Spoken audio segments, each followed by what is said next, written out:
while you were talking. Kevin Miller from USAC. Kevin, Oh, how are you doing? The wonderful Jim Law from Formula D. Jim, thank you. Thank you for all your, very nice words and helping spreading the words all over social media. You're a social media genius. We have Brian Carter from World of Outlaw. Brian, how are you doing? And then Jim Ryan from Score, who had just a terrific event, last week. So thank you, gentlemen. Paul, it's 12 o'clock. On to you. okay. The pace car's pulling into the pits, so I think we've got a green flag on this session, everyone. Welcome. Uh, Hello, Kevin, Jim, and Brian. Hey guys. Good to see you. Hey, Paul. Long time no see. Yeah, absolutely. Great. It's great to be with everybody, even virtually. Well, I think that I'd like to just spend a few moments having you individually tell us about yourselves and about what your organization does, because there's some diversity in some of the things you produce and do, and who your audience is. I think what's interesting about every single person on this panel is that there is a culture attached to this audience, or that is devoted to this audience that defines it. So we'll start with you, Jim, if you don't mind. Jim Ryan. Give me Jim Ryan. Yes, we'll start with Jim Ryan. How about that? Yeah. Good to see you. I see there's two. Sure. Thanks for having me on. I appreciate the opportunity. As was just pointed out, we just returned from our Baja 1000 race, which was our 53rd annual event. So it's been around for quite a while and started everything. It's one of our iconic events. It's Score International is basically the sanctioning body. We've been around for 46 years. On top of that, organizing the big long-range desert races that used to transpose in both the U.S. and Mexico. Recent years, all four of our race series is taking place in Baja because the land is there and the opportunities are there, and it's just fitting our format a lot better. We have four events in our series. The two iconic races are the Score Baja 500, which we just had our 52nd running this year, and the Score Baja 1000, which we just had our 53rd running, as I was saying. San Felipe 250 race is in its 34th year, and our newer race, we always keep a new race in the schedule to freshen up things and be a little bit more flexible, and that's our Baja 400 race, which takes place in September. So it's that's kind of how our schedule flushes out. Again, we've been around for many decades. We kind of we were the anchor point for motorsports in terms of the aftermarket also since 1967. A lot of other groups came out of us. A lot of our old events are now involved with other series in the U.S. But it's been a long haul. We've had series was started by Mickey Thompson in '73, the first owner and promoter for Score, transposed over to Sal Fish, who had it for decades and decades until 2012. Did a fantastic job. He's a legend. Roger Norman took over as owner at that time and is basically branched out. We have offices in Ensenada now that run all race operations, and that's where our president and general manager are that run everything. Handled North America basically for Score marketing. I'm responsible for all the marketing, sales, social media, sponsorships. We all wear a lot of hats, like I'm sure everybody else does, especially when we roll up onto our race schedule. But that's in essence. I'm sure there's other people that need to talk now. Well, that's great, Jim Ryan. Thank you. And one of the things I want to add here is we've recently gone to a full commitment of covering off-road racing on racer.com, and you got a lot of audience for off-road racing. We're very impressed. When we put off-road racing content on, it gets a lot of social activity and it gets a lot of page views. And I think it's a sleeping giant in a lot of ways. The passion's deep, and one of the questions I asked here, we don't have a complete answer to. I think. Yeah, we've. Go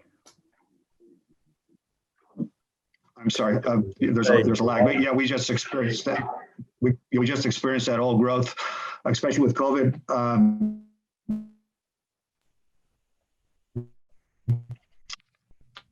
We made special efforts even before the season on social media to obviously be there, but our live streaming also, because of the COVID lockdown this year in terms of fans and even teams normally that would attend our races, we moved to a much more robust format, and the number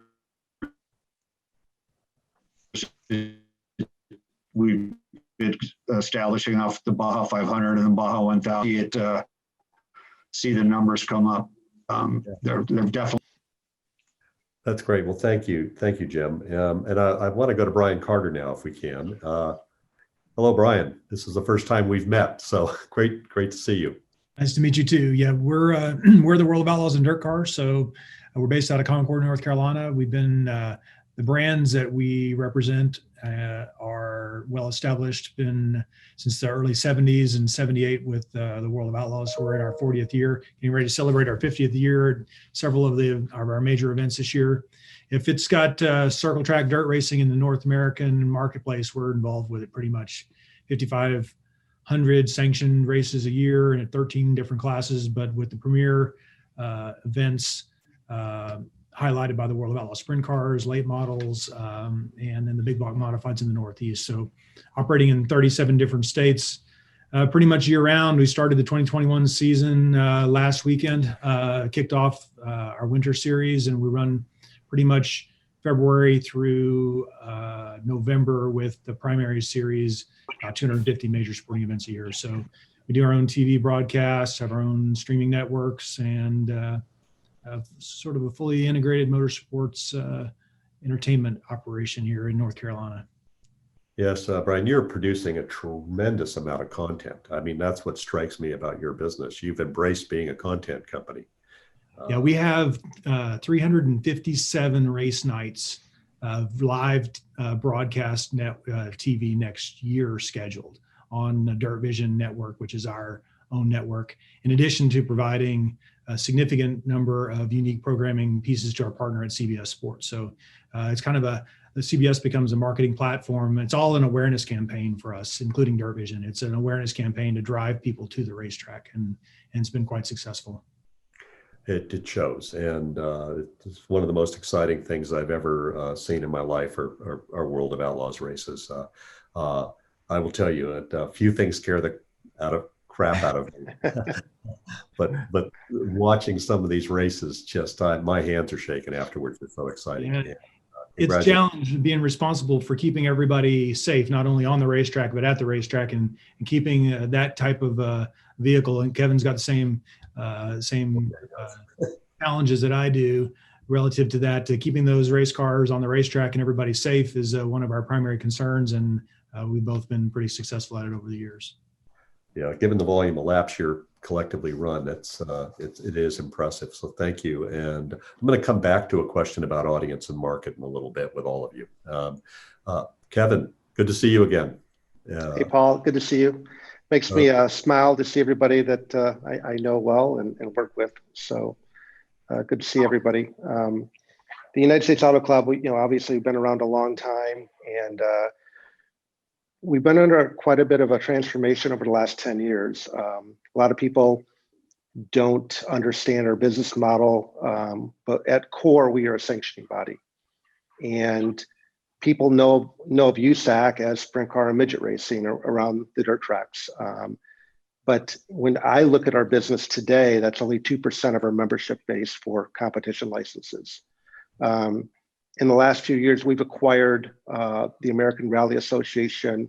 We've acquired International Snowmobile Racing as different sanctioning bodies that we actually own and control. We also are launching a brand new Porsche series in 2021, the Porsche Sprint Challenge, a very major program for USAC. So we're a very diverse sanctioning body, and that is our core business. But we're enjoying all the new challenges with our, like Brian, the streaming platforms. We do a lot of production ourselves. And we're seeing growth actually in all of our segments of business. And one of the, I guess, I wouldn't call it a benefit of COVID, but the outcome of COVID is that most of our sports were participant-based. actually did well this year, and we were able to get quite a bit of our racing in. So the diversity of our platforms has helped USAC grow. And next year, along with the Porsche series, we have 2 additional series that we're going to be announcing in the coming months, that new platforms for USAC to operate in 2021. Well, that's great news, and it's great it's great to see the diversification of USAC. And I also it looks like you've remodeled the offices there. So We did. yes, It's a little changed here. Yeah, it's not your grandfather's USAC. Correct. But that's right. Well, thank you. We'll be back and talk about audience in a minute. But Right. Jim Law, great to see you, my friend. You've had a very interesting year. Yeah. Hi, everybody. I'm Jim Liaw. I'm the president of Formula Drift. We operate the only drifting championship in the U.S. and probably the world's leading drifting championship. I had the fortune of, networking and working with, people like you, Paul, and with Kevin. I'm able to serve on the drifting commission at the FIA, which is finally recognized drifting after multiple years of being a working group. We essentially run and operate top to bottom the drifting series. We serve a very young and millennial heavy audience. This is why we thrive on the digital platform. Live streaming, social media are our bread and butter. We are the literally the adolescent of the group. We just completed our 17th season. We scathed, COVID, and was able to complete this year some races to fans and some without. But again, because of our large digital platform, we were able to still serve our audience virtually and able to broadcast. We feel that we're in a good place because we serve as oftentimes a entry point for young car enthusiasts, young motorsports enthusiasts into motorsports. A lot of these young guys and girls that are drifting and that are going to try out drifting, it's oftentimes their first time in a motorsports platform. They don't come from legacy, go-karting families. They don't, it's the first time at a racetrack, literally. And we feel that we play that role in introducing young people into motorsports. And as they come in, we've seen many of them diversify into a lot of what you guys are involved in and different genres and different facets. But our core business is the series and is developing new drivers and running this championship.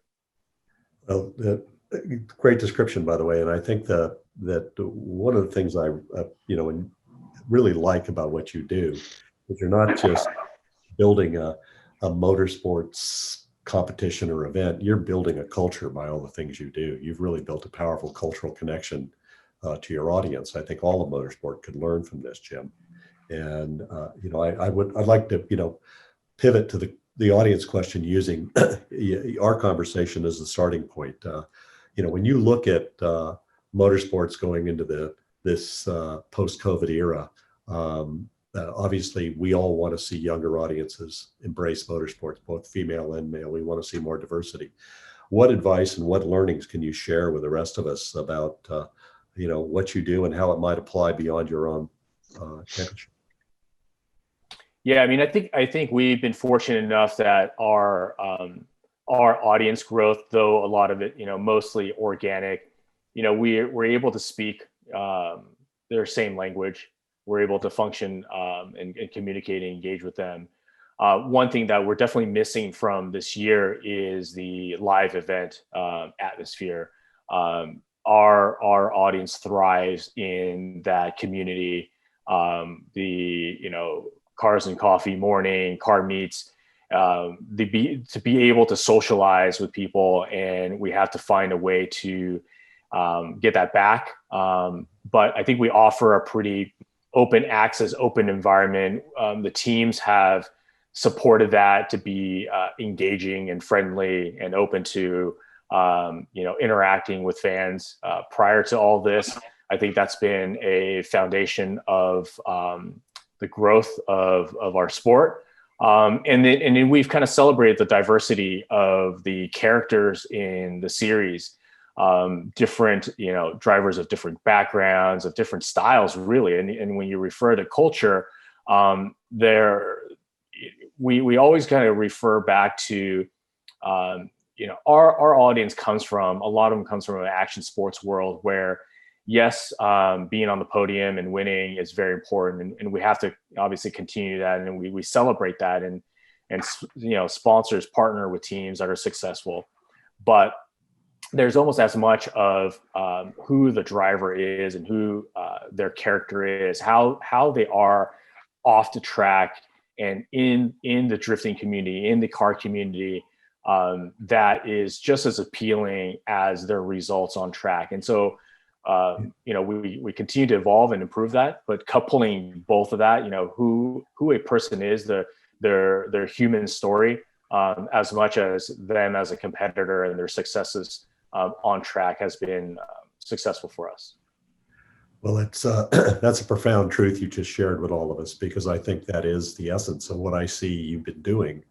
And I wouldn't even call it shoulder programming, but the constant stream of programming outside of your live events that I've seen online and YouTube and elsewhere, that being created by competitors, by sponsors, across social, everything. There's a common thread of it being real, and it's genuinely not boring, and it's emotionally engaging, and you exist beyond your events, which I think is something all motorsports needs to aspire to. So well done to you and your team, and I think we'll come back to a little bit more of this later on in the conversation, but I'd like to go back down the ramp here and put Kevin Miller in the hot seat, because you're dealing with all different types of motorsports properties, Kevin, and some of them are legacy properties and some of them are new things you're involved with as a sanctioning body. But I noticed the diversity in what you're dealing with here gives you an interesting view on it. What can you share about kind of this question of attracting and holding younger audience, more diverse audience, and creating culture around events? Well, I think the key word for us is extreme motorsports. I mean, when I look across with Jim and Score and Brian and Road of Outlaws, I think that we're all involved in some part of an extreme motorsport. It's different than you see in the circle track on a Sunday. And we at USAC, that's kind of where we see our positioning, whether it's nitro cross or rally cross, rally in the woods or snow cross. A lot of what we do we're involved in extreme motorsport, and it's just a new attraction. The Robbie Gordon off-road series, we sanction and run the Robbie Gordon series, and when you look at video views, he's got a couple of videos out there with 20 million plus views. It's a different audience, but there's something about an off-road truck jumping, at an IndyCar event that brings the fans right to the fences. And I've seen it. I definitely appreciate Baja 1000, Jim. I'm an off-road truck fan, and we have some of the off-road in our category as well. And I still recall sitting in Chicago's Motor Speedway with our Torque series and an off-road truck flying over the top of my head, thinking that is the most passionate view of motorsports I could ever have. And so when I look at USAC today and across the board, that word extreme comes to my mind. And in looking at all the players on the page here, the same thing, that we are offering a different perspective in motorsports today to a new fan base. And that's what we're seeing. We're seeing new fans come in. Our participant base and our fan base are all growing. And it's exciting for me to go to even the legacy sport of sprint car racing for us and see a whole new fan base. The numbers for our streaming platform are growing significantly, and it's just it's refreshing to me to know that across the platforms we are growing. In fact, we have a youth program that starts at age 5 for our quarter midgets.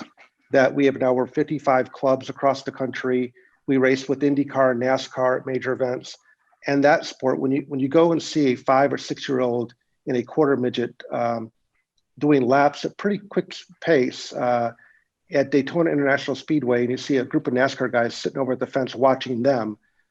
That's exciting for me, bringing in a new aspect of motorsport and new fan base as we move up. And quite frankly, you can look at a NASCAR truck race or a NASCAR Xfinity race, and you'll see quite a few of those kids have moved up in the field, and they're now racing NASCAR Xfinity and NASCAR truck coming out of quarter midget. So we're real happy with the diversity of what we play, and again, the role we play in motorsports being more extreme. Well, indeed, and I think that you sum it up well. That people on this panel are representing forms of motorsport. I will just say they're not boring. They're really exciting visually. You get what's happening when you watch this. There's something about every one of especially the dynamic series where you have vertical travel as well as horizontal and forward motion. We've got a lot going on here. And one of the things we've noticed, and people have said, oh, it's an aging demo and it's racing's getting older. It's not, for us at least online. We're seeing a real profound growth in 18 to 24, 172% up this year in that audience. We're seeing significant growth in the 25 to 34 category as well. Great growth in women, young women especially. So something's happening, especially during the pandemic. And what I think we have here, and we're going to talk about this a little later, is we have a chance for a real restart or a reset coming out of this to get more audience. And I want to pivot over to talking to Brian a moment, because again, there are a few things that I find more visually compelling than a World of Outlaws event. I mean, it's full of dynamic action from the moment you get there.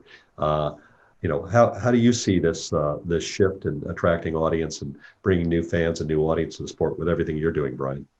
Well, from our perspective, it's all about fan engagement, and they want to be engaged all the time.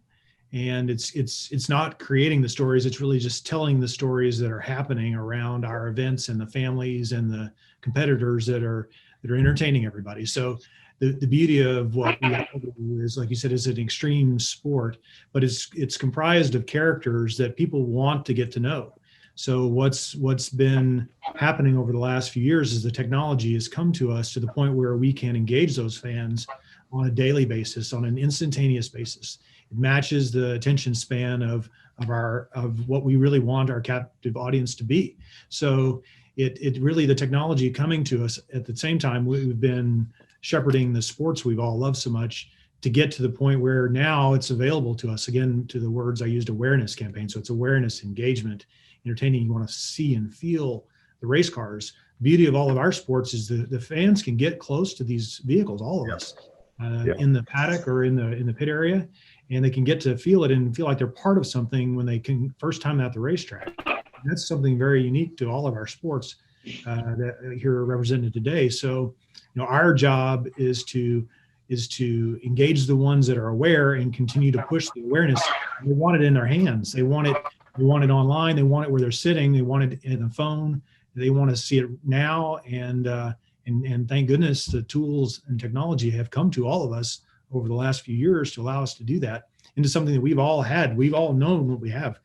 Very engaging, compelling, visceral type of sport that has been unique to us for decades. And now we're getting to show it to everybody. And I truly feel a resurgence in the fan base and a much younger fan being attracted to it because of the shortness of the races, the attention, the real stories of people that make up what our events are. The World of Outlaws and USAC and Drift and Score. It's amazing when you look at each of these pieces, how it all fits perfectly into what the engagement level is of the demo we want. So that's right. And what's interesting, you're talking about something that brings to mind, we've been really struck by something during the last couple of years, but especially this year, is that when we moved our platform onto the USA Today Sports Media Group's platform, is what the company that hosts us now, and it's a great partnership, and they're a very big online platform, but we got all the tools that the USA Today has in terms of tracking social and amplifying social and getting out there. So we just started to notice something, that the engine of our growth is the audience. The audience is sharing between 350,000 to 460,000 shares a month of content off the website. So having energized audience is really an important part of the conversation. Younger audiences are particularly more valuable because of their connection in social media. And I wanted to ask you, because I see you have an active social media profile in what you're doing, and a very good one. In looking at this, do you have a programming strategy for social media, Brian? We do. We have over 10 PR social media personnel that are responsible for telling the story and creating a social media. The good thing about it is all of the statistics and the data is there for us as sanctioning bodies to learn from it too. It's just up to us to choose to learn and deploy strategies that work. So when you look at impression numbers that were less than 3 or 4 years ago in the millions to billions of impressions in 2020, because of the ways we can track, the way we can see how it works through the tree of social, like you said, we can only spark it. It's where it gets to after the second or third share, and how the engagement is how you can really see the effectiveness. And some things are engaging and some things are not, and you have to be honest with yourself about how that trends through your social channels and what's engaging. Is it 30 seconds anymore? Is it 90 seconds? It's not. It's 5 or 10 second snippets of pieces that capture the audience and make them track the story. So that's where it becomes up to us really to nurture the engagement and what's effective and what's not. And we aren't going to manufacture it. We have to be knowledgeable enough about our businesses, our races, our stories in order to tell the truth and tell them about what's happening, and then allow people to decide if they're going to get engaged with that. And there's plenty of that in all of our sports to do it. Well, you said something just now, again, that's profound, to tell the truth. And when I raced, I had a really great, coach and development person that was helping when I was a racer. It's Mike Hall, who's now at Ganassi. But he once, when I was complaining and whining and making excuses, he just looked at me with a cold look and said, "You got to understand, racing is truth. There's no room for the other stuff." Mm-hmm. And I think that's what we're all learning now in this moment. The social media and the audience is the media and new media. They're going to, if you've got something worthy, they're going to spread it. If you don't, they're not. And, Jim Liaw and company at Formula Drift know that, I think, better than anyone. And I will also say that every one of you has something worthy here, but a culture that let's say, like, we're going to go to SCORE next. SCORE is existing in this different world, where they're out going across the countryside. You're doing it in a stadium environment. I have to ask one last question before we move on, Brian, is do you have a strategy in off season? Which you don't have much of an off season, but do you have a strategy to keep your audience connected to you? We're doing behind the scenes shop tours. There really isn't much of an off season. We've filled that with racing content. So, but really what people want is the storyline. How are we getting to the next race? How are we getting to February? What does the season look like? So we're enhancing all that with real events, winter series. We actually were able to expand our virtual campaign. So we actually have 3 or 4 racing events, more social engagement events relative to our relationship with iRacing. And we're broadcasting that, socialing, those will be on our broadcast networks, our streaming networks. So really, our audience wants to be engaged, and candidly, none of us can afford anybody to wander off. So, we're going to work to keep them engaged, tell the stories. The natural piece, people are thrashing to get ready for racing in January. We go racing a lot of the series in January. So we're building racing content and all of the storyline content to make sure that there's momentum going into 2021. What's nice is your tires are still going to be warm between the seasons. Well, thank you very much, Brian. That was really informative. And Jim Ryan, I think that one of the things that I'm impressed with is that you have such a culture around off-road racing. SCORE is the foundation of it. Tell us about what you're doing in that world to attract young audience, because I know you have it, and the social and media outreaches you do to hold between. You don't have a lot of events, so you have to hold your audience's attention and keep them connected. What are you doing? Exactly. And I think Brian hit it on the head on a lot of what he was explaining, what goes on with his organization. It's basically a lot of layering you're right. We have 4 main events, and that takes up our 12 months worth of operations and planning and working with. We're also working with 2 governments. You have to remember that. So there's a lot of extra efforts that don't exist elsewhere. Technology, I want to address that a little bit too. Yeah, that's helped us a lot in the last 6 years when we've launched all our social media and our on-site and our drones and everything else, but we're still really challenged on that area in just the environment we work with. We would love to have in-car cameras everywhere, but we just completed a 900-mile course loop, the longest, a lot more advanced, so we can bring a lot more content to the forefront for our fans and teams. But yeah, the way we execute content, which again is never ending.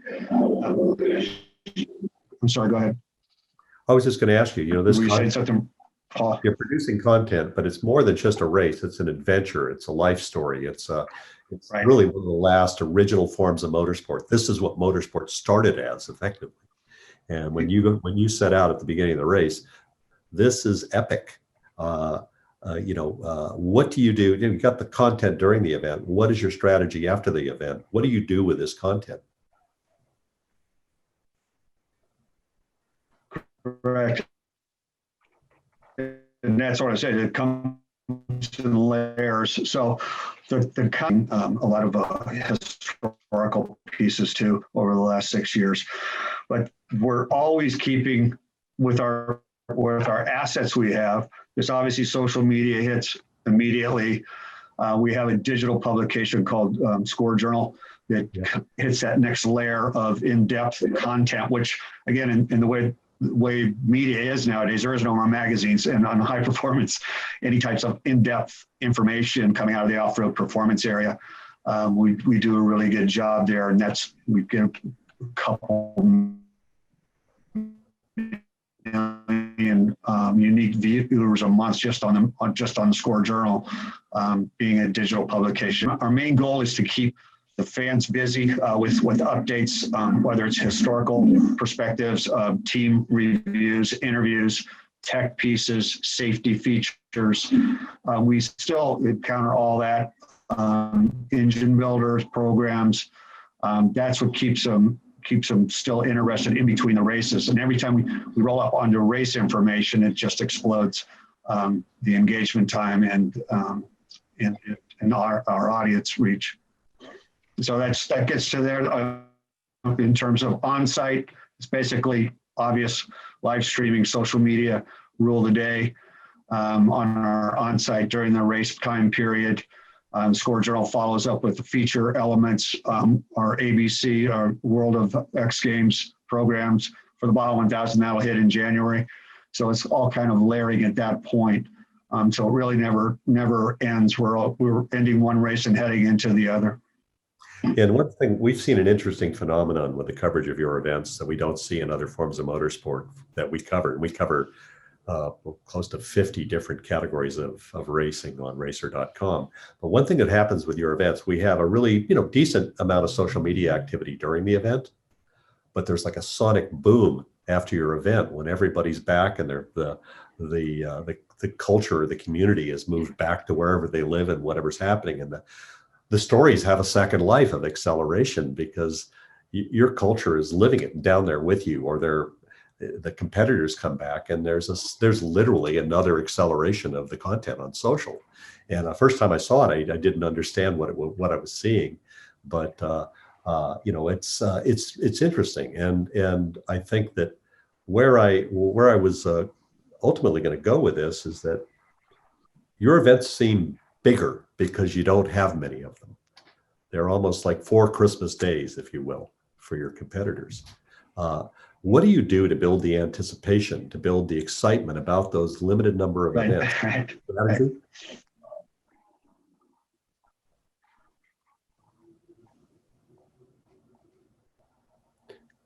I think we've had an interruption. Well, as I said, to say the least, I'm sorry, we're back, I guess. Yeah, this year's been challenging to say the least in terms of where our schedule was and how we were promoting it. That still created audience because everybody still wanted to know what was happening. But there's always a buildup in terms of the promotional efforts on every race. In terms of what the course is always it's never the same course. So that's always a huge a point of interest in terms of where it's going to be with the dates. The starting places, we had to alter all that this year also based on health protocols down in Baja. So it was like reinventing the wheel, but it was all new again. So even parts of the course were new. So all of that information and any updates that we're doing on the race itself are always driving that. But we're always creating the team packages too. So we're always promoting our teams, whatever they're up to. It could be our series, and in some cases we're helping our teams on some other series where they're headed to later on. Always trying to keep in front of them. They're always interested in whatever we can bring to them. But it's supporting the teams and the generations you were talking about. We're in that multi-generational racer base right now, where our legends, their kids or grandkids are now kind of rising to the superstar. So they're creating their own stories. Yeah. But I think another aspect that you brought up, Paul, was the teams themselves. So go ahead. So the teams themselves have really extraordinary media assets attached to them now. Yeah, they do. Their own video crews, their own drone teams, et cetera. And they are producing some fantastic content after them. And that's what we're seeing. Are we working? Yeah, there's a feel to your events of almost like competing armies going to war, and they're taking their news crews with them. It's almost a more personal view of competition, and I think it's very compelling. And it's again the nature of the vehicles being raced has certainly at the top category here. You have again that original spirit of racing where there's a lot of innovation, there's a lot of unique technology in these vehicles, and there's a lot of mystery too in how this is going to turn out. So I'm very impressed with what off-road racing brings, and we at Racer are really glad to finally be able to embrace it and have it be central to our coverage platform. And Marty Fiocco, who's our off-road racer editor, has been pushing on us to expand this for years. But we're going to be part of your world and covering you for a very long time. So thank you for all the good things you do at SCORE. I appreciate the coverage. Thank you. Yes, and I'm going to go the other Jim, the younger newcomer Jim, Formula Drift. When you and Ryan came to see me, I think in 2003, maybe, at the Racer headquarters, you were young and you were about to start this Formula Drift thing. And I will tell you, he had me at hello. I thought it was brilliant, and I still do. What would you tell the younger you now that you've done this? You've been down this road and now a veteran, and this is a mature franchise. I mean, it's hard to think about that way, but it is. Tell us what you'd tell young Jim. What'd you learn? I don't know. I haven't really thought about that. We really haven't had much time to breathe. I wouldn't say we're definitely a little bit more experienced, but by no means have things been on cruise control. We've learned a lot. I mean, essentially a new sport with all the nuances of it, and not a traditional start to finish racing platform. And having to deal with, the judging side of the sport and all the challenges that brings, demands for, more objectivity and telemetry and so forth. But also, what's actually where we feel we're actually at a better standpoint is the technical side of it. I think we've definitely matured quite a bit in the technical know-how of the sport, and combining what we've seen in the various forms from rally to drag racing, even to off-road, and how teams have pieced their competitive vehicles together, and us having to adapt to that and adapt to the evolution of what teams always do is to push the envelope and to be able to create a competitive platform, a fair platform, but also one that gives some room for some innovation. Looking back, I would I would say, yeah, there's nothing that I don't know what I could have said that would prepare us for what the last 17 years have been. I mean, we've seen some crazy times, going through the housing bubble and recession then, and really trying to survive this COVID pandemic world now, and the various changes, especially in the media platform and how content is delivered, how media covers it. It's been a lot. It's been 17 years, and it's been we probably were around a lot longer than most people thought we would be around for. But definitely by no means is it simple and cruise control. And do we have a formula that I can now go back and say, hey, here are the 10 steps, the 10 things that you need to do to make your next 17 years easier. It's still a learning experience for us. Well, it may be a learning experience, but I every time I connect with you and with Jim, I've got to say your passion and your dedication is really impressive. And you've done this, just almost both of you and your team have done it through sheer force of will at times. You're creating something pretty impressive here. And, my greatest satisfaction whenever I look at anything you're doing is I still am in awe of it. Whenever I come into your live streams sometimes and watch it, and I feel something that I haven't felt for a long time is I feel like young me. I'm excited when I watch it. I want to have my friends see it. And not many things do that for me anymore. I've seen a lot of racing. I think you continue to do that. Even in COVID, you've continued to do that. So kudos to you and everyone. Yeah, thanks. I mean, I think we always try to go back to us as, from a fan perspective, what we would have wanted to see, or what we do want to see as a fan in anything that we watch and participate in. And I think keeping that perspective definitely helps. And I think like anybody, on this panel in this industry, the sheer will is really based off of passion. If we weren't, heavily interested and passionate in what we're doing, I definitely don't think we would get past a lot of the hurdles. If this was just a sheer, business venture with no interest in cars and racing and motorsports and at all, I think, a lot of people would have quit a long time ago, and not just in our series, but in all parts of this industry. I agree with you. And in every one of these companies that are represented on screen right now, including ours, has had to fight through all these challenges and still be there. It's a racer spirit, and you have it in spades. So great job to you and Ryan and your team. I wanted to go over to Kevin Miller. And Kevin, I have to set this up a little bit. You took over an organization that was in deep trouble when you came into USAC, and you've had to do a lot of things to reposition and reorganize the company and really get people to think about you differently. And kudos to you for doing those things and not only surviving, but finding your voice as a company and being relevant in the modern era. You want to tell us what the key learning during this period of time has been for you? Boy, it's a good question. I can go back to 2008 when I got here. It was fall of 2007.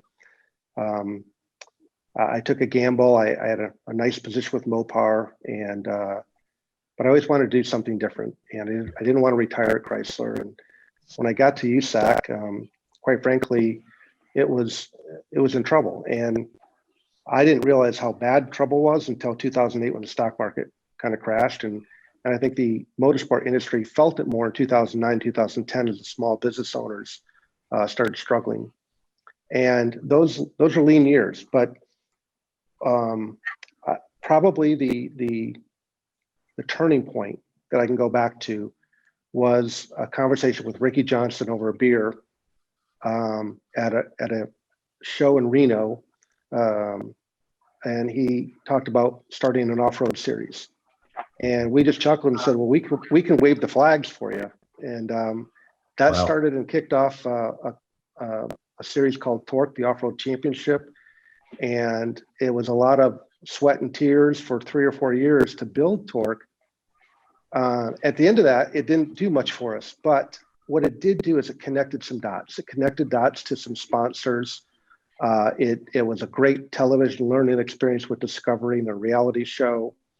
And it wasn't until we let go of Torque in 2013 that it expanded our viewpoint of, hey, that was a lot of work, but it patched up our sprint car series. It allowed some money to flow in that we could pay a larger points fund. It allowed us to breathe a little bit.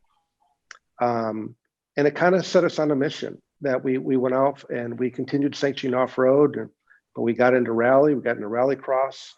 Then we became owners of rally, and we became owners of snowmobile racing, and all those little streams of revenue started making the whole boat go along pretty well. And so now I can look back, and when you asked Jim that question about, what would you do differently?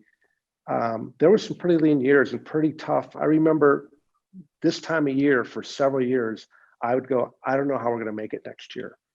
And now I don't have those feelings anymore. And it's really just a lot of hard work. And we've been very fortunate. And as we look to next year, our growth continues, and we're proud of what we've built here. But we have more work to do. You never stop in this sport. You can never look backward. You've got to keep looking forward all the time. And as Brian's done a wonderful job with the Road of Outlaws, he puts a lot of pressure on us to keep our sprint car series moving forward. But they've done a great job with the Outlaws of raising purses, their points funds, and continue raising the bar in sprint car racing. And quite frankly, it's put pressure on us. And we've been working with our promoters and making internal vows that we're going to do certain things for 2021 to follow along in their footsteps. So I appreciate that kind of pressure because at the end of the day, it's building all of our sports together. That's a great segue. Yeah, it's really refreshing, like I said, to look at the faces on the screen and understand that each one of us go through our different perspectives and different challenges, but we're all succeeding in different ways. And I go back to it's what we're delivering. We all have great product on the track, and that product is what's paying off for us. Well, thank you very much. And that's a perfect segue to you, Brian. And I want you to bring it home and close out this panel because, like I said, your tires are still warm and you're going to have a restart here very quickly. You're just cranking out a lot of content and a lot of events. And I'm in awe, honestly. And when I think of American racing, you're one of the handful of franchises I think of that define our sport to the world. So tell us about what you've learned and what you're going to carry into this really fast coming restart to 2021. Well, 2020 presented its challenges, but inside of that, that disruption creates opportunity if you look for it. So, for us, it was an opportunity to really push on that awareness campaign. But for what we all are blessed with a pure form of sport that is entertaining in its raw form. So it's up to us to really set the stage so that we can present it to as many people as possible who want to see it. So it's always been our goal to create a team and an organizational infrastructure that can react to the opportunities as they present themselves. And I don't know what they look like. Candidly, in June or July, they're going to be different than they look like right now. So what I want to do is have the blocking and tackling and the pieces, the fundamental parts of the entertainment event, the racing procedures, the rules, and the rest as stable as possible so then we can focus on what the opportunities look like around us and how they present themselves going forward. And I don't know what those look like in 21. I'm optimistic about all the things we've done and how everything is shaping up with the schedules, with the racing, the embracing, the resurgence of short track racing across the country, and really proud to be a part of of firing that, putting fuel to that fire and creating that in 2020. And candidly, the last decade, we've all been working on this to make this happen. So as we sit closing up probably one of the most challenging years for a lot of small sports and particularly small businesses in the US, I'm proud to be here, standing here with more opportunity, I believe, than we had at the beginning of 2020.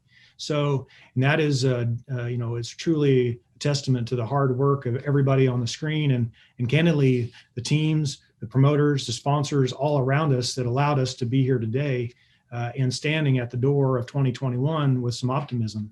A lot of people don't have that. So for us, it's really to take advantage of the opportunities and position ourselves. And we're doing that with infrastructure and organization and candidly, an incredible group of partnered teams and racetracks and sponsors. We're going to lead the way. Short track racing is going to lead the way into the resurgence into 2021. And we're going to set the stage for that. Yes, indeed. And I think the thing that I'm so impressed with all of you and what you're all doing is that you've had to overcome a lot of challenges over the years. Every one of these companies has had to deal with challenges and never bet against racers. They'll find a way, and the fact that I see this evolution, especially I truly see this with you, Brian, and what your company's become and the realization of all the things you are and some of the things you aren't, is one of the really encouraging to me because I can tell you, I felt very alive when I went to my first World of Outlaws event, and just every nerve in my body was just, wow, that's incredible. And I think people are going to want that as we come out of this pandemic. I think they're going to want to smell the fumes of the race cars and feel that energy. And you all bring it in a big way. So thank you for being with us on this panel today. This has been an honor to spend time with you. I appreciate it. Thank you, Bob. Our pleasure, my pleasure. Thanks for having us. Thank you, gentlemen. Paul said it perfectly. You are the backbone. Thank you. It's because you're out there that the cars are on the track, and because the cars are on the track, we need pistons, we need brakes, we need suspension, safety equipment. So thank you for everyone within the industry. You're the leaders. We were all following you and waiting for the cars to get back on track. So thank you for everything you do. I have a little story with all of you, but we're going to have to move into our next sessions. We're a big fan of you guys. So keep up the great work, and we can't wait to be back at the track with you. Registering on EPARTRADE is easy. Fill out your name, email, phone number, and create a secure password. Next, select your business type. Choose supplier if you're looking to display products or services and connect with buyers. Choose racing business if you're looking to find new parts and connect with suppliers. Choose race team if you own or are a member of a professional racing team. Begin typing your company name. We most likely already have your company in our database, which you can select from the drop-down. Then, enter your job title. Choose Claim Company if you'll be editing your company profile. Other members of your company can choose Join Company if they'd like to use EPARTRADE as well. You can view and agree to our terms of use here. If you'd like to receive our weekly newsletter, choose Accept. Click Register Now, and your registration will be submitted for approval. You'll need to confirm your email once it goes through. To keep our platform industry only, you'll be approved shortly after. If we require additional proof of business, we'll reach out. Welcome to EPARTRADE.